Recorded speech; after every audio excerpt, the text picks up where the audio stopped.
नमस्कार।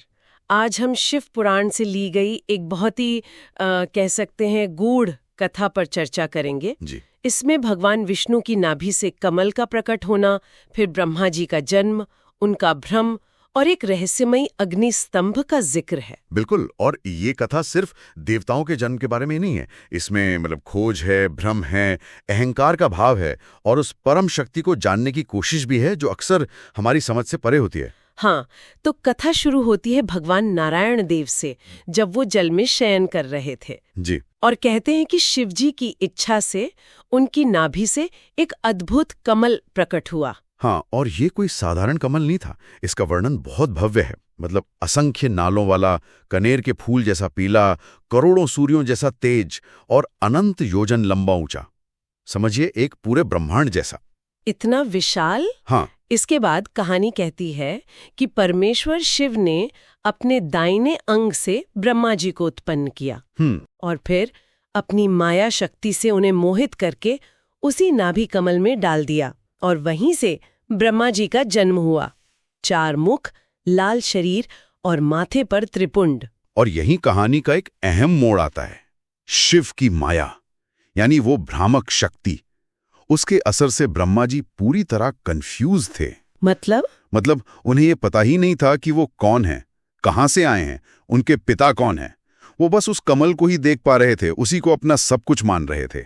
ये तो बड़ी अजीब बात है। सृष्टि के रचयिता खुद ही अपनी उत्पत्ति को लेकर इतने भ्रम में।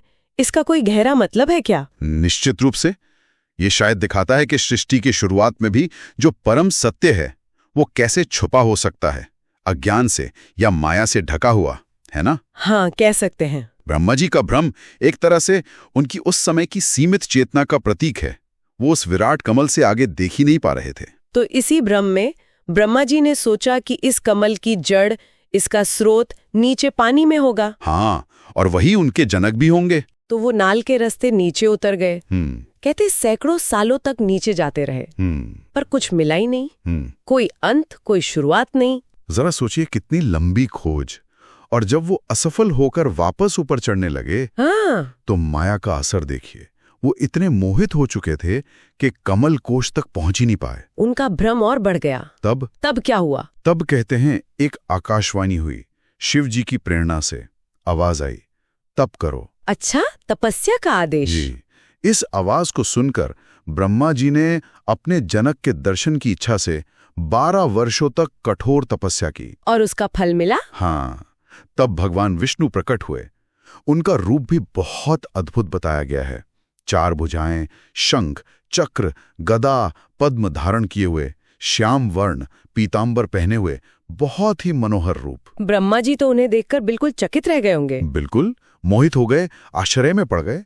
लगा कि अब शायद शांति से बात होगी। लेकिन शिव जी की लीला कुछ और थी।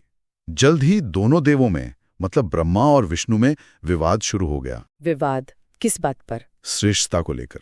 मैं बड़ा हूं या तुम बड़े हो। अहम का टकराव समझिए। अच्छा। और ठीक इसी विवाद के बीच उनके अहंकार को जैसे चुनौती देने के लिए उन दोनों के बीच एक विशाल, जिसका ना आदि था ना अंत, ऐसा अग्निस्तंभ प्रकट हो गया। अग्निस्तंभ? हाँ, भयंकर ज्वालाओं वाला, अनंत विस्तार वाला, कोई और छोड़ नहीं दिख रहा था। तो दोनों देवों ने क्या किया? वो हैरान रह गए।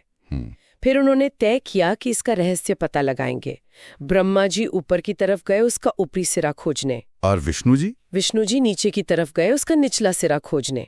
दोनों ने अपनी पूरी ताकत लगा दी, सालों तक चलते रहे, पर किसी को भी उसका अंत नहीं मिला। असफल रहे। असफल? हाँ, और ये असफलता बहुत महत्वपूर्ण है।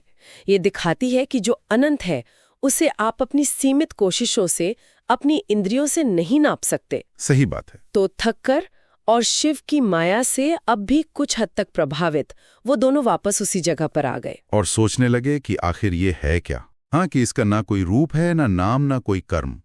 ये तो कोई निराकार तत्व है जो इस साकार लिंग रूप में प्रकट हुआ है।